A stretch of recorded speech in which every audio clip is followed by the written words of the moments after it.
We both had an out-body experience. So what happened to you? In 2017, in the middle of the night, actually, my heart gave out and I died for 8 minutes. It was a combination of myoclonus dystonia, insomnia, and a flu that I came down with. So those three things put together after dealing with this chronic condition for 15 years at that point, my body, my heart, my soul, my mind, I couldn't do it anymore. And I gave up and my body gave up. Did you feel like you were going to a different place suddenly? Yeah, so I heard this big booming voice right after I gave up that was asking me if I was ready. And I had no idea what I was answering to, what I was ready or not ready for. I just said yes. And in that moment, I felt 3 hard pounds on my chest and I was completely gone from my body. I was separated instantly and I was all expansive in this blackness that was just full of energy. That's where the creator was. And I just felt I knew I was home. And it was just the most loving, exciting, energy filled place. And it was really beautiful to be there. And I was all expansive and all the energy of the universe was there. But during this process, initially, did you feel scared? Did you feel terrified? Oh my God, where am I going? What's happening to me? Can I go back? What about if I can't go back? So I didn't know what I was saying yes to. So I didn't know if I was going to die or what was going to happen. I wasn't scared. I was so exhausted. I just kind of, exclaimed to, the God that I knew that I can't do this anymore. It's in your hands. Whatever happens, happens. I can't do this anymore. So when I was separated from my body, I totally forgot about this human called Brianna Lafferty, this place called Earth. So I had no fear. There was absolutely no fear, no what ifs, no, what am I supposed to be here? I did have the question, am I dead? And that was the only thing that popped up that kind of connected me to this human life, but I still didn't know what was going on. Yeah, when this experience happened to me, everything was distant, like words, problems, terminologies, language, everything was like a dot, like a little dot, a little sand, bit of sand. And nothing had a meaning anymore. I couldn't understand, I couldn't even comprehend, obviously, what people were saying, the language, how do I understand people. And for me, the most difficult thing was, how do I walk? How do I actually operate this machine, this body? Obviously, in my case, um, if the first night was awful because I wasn't expecting this, because I wasn't suffering when I did this, and I was in a sort of a physical condition where I wanted to get out of my body. I was quite happy, but for me there was a desire to understand who I was and where I was.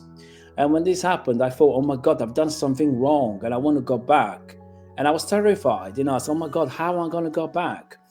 And for an entire year, I felt like I was in this side of the life, in this dimension, and the other one.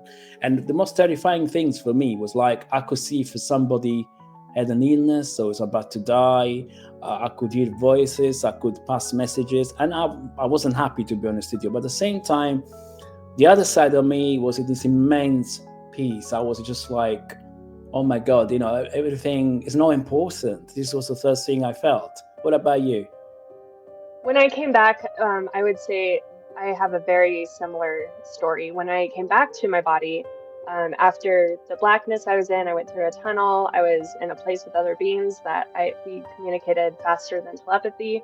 But when I came back to my body, I felt like I was crammed in like a sausage casing. I felt very claustrophobic. The world did not make sense to me. I could hear voices. I could feel people's feelings. I could feel people's pain. If I drove past a car accident, I could feel exactly where they hurt in their body. And it was really scary. And I was not happy to be back for quite a while, probably a whole year afterwards as well. Because for me, the most unbelievable things, and it was just like feeling people's problems, people's fears, like like you just said, I was passing by or going to a group of people, and oh my God, I could feel that pain what was going through. It was so strong, and I was like, come on, enough, I don't want to feel your pain, but I couldn't stop. I didn't have like that protection anymore. And suddenly I started reading big books of psychology about the brain, how the mind works, and things that made me feel better. It was like there is a something called homeostasis. It's a Latin word. It's like basically it's like since you were born, it's like you're drunk, and then suddenly a big shock wakes you up, and you realize, oh my God, I got soul, I got spirit. I'm not this body. And then when you come back into this body, basically the entire thing in the world doesn't make sense. When people talk to you, you say, okay, but what's the meaning of what he's saying, and it's very difficult to carry on in this side of life once you've been on the other side, because it's difficult to connect to people. Then in our case, for example, okay, I saw your article. It's like we were coming from the same place, and I said, oh my God, maybe if we speak, we understand each other. Yeah, absolutely. It took me probably 5 years to understand what the heck, well, what happened, why it happened, what the point of this was, what the point of any of this was. Politics, material possessions, relationships, even. It's like, what's the point? We're so much bigger than this. This is a blip of time. Why does it matter? What's the point? What's the purpose? What's my purpose? Just very, very confusing. And why am I feeling people's pain? Why can't I get it to stop? Why doesn't everyone, understand that there's so much more beyond this? And it was it was a little lonely and very frustrating until I found more like-minded people, people who have had these experiences like yourself, that get it, that get that we are so much more than this body, and it's a blip of time in our soul's experience. So, Brianna, why do you think this has happened to us? I think it's a few reasons. I think one, we're waking up as a collective, as our society right now. We are hungry for more information. More and more people are having these experiences. Now that you've been on the other side, what have you learned? Obviously, I read your article. It's like you learn something and now you're back. It's like you feel you have a mission. Yeah, my mission is definitely to help other people reconnect to themselves, to connect to their higher selves, to connect to their soul, instead of, like you said, not living in their purpose or not understanding what their purpose is or their reason for being. They're just trying to live life.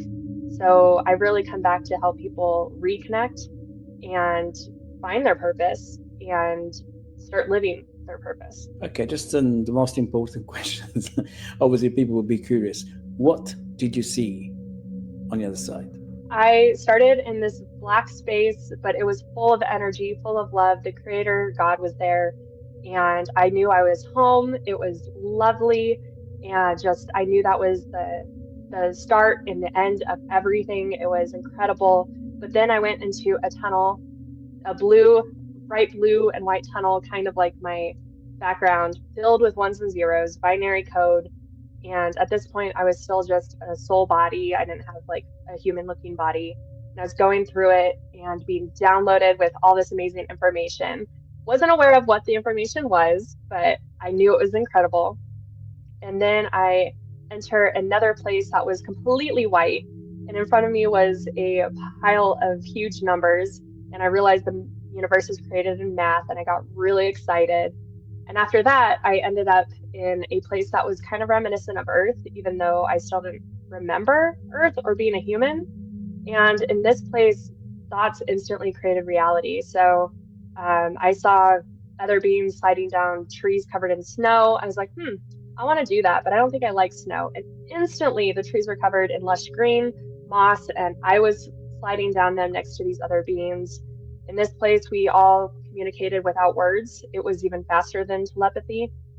And just thoughts created our reality instantly, which I realized our thoughts still create our reality here, but we have the blessing of time, because on that side, there was no pain, there was no fear, there was no hurt, there was no judgment or anything. I think, now, looking back in my life and all the things happened to me, I just think, initially I was saying, why me? But at the same time, you think there is a purpose there is a sort of plan, a project, in everybody's life, and some people just choose to ignore it.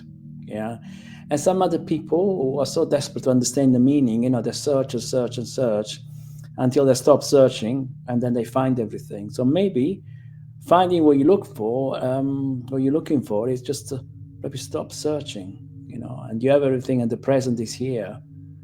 The future doesn't exist, we're just here, and we're here, to get this treatment, which is strong. But now that you're back, okay, obviously, what is your project? What is your dream now?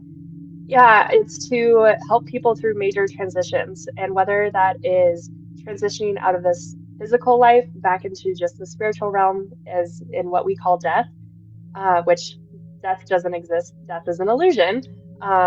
That's one of my huge passions, but also helping people transition through and out of chronic illness, out of loss, finding their purpose, their spiritual purpose, how to live that authentically, and just kind of these major, huge transitions in life. In grief, transitioning through the different parts of grief is definitely my purpose. And I can look back and see why it is my purpose, because I've lived so many different types of these experiences that it really gives me a good foundation on understanding where people are coming from. And if somebody's looking for you and information about yourself, how do they find you?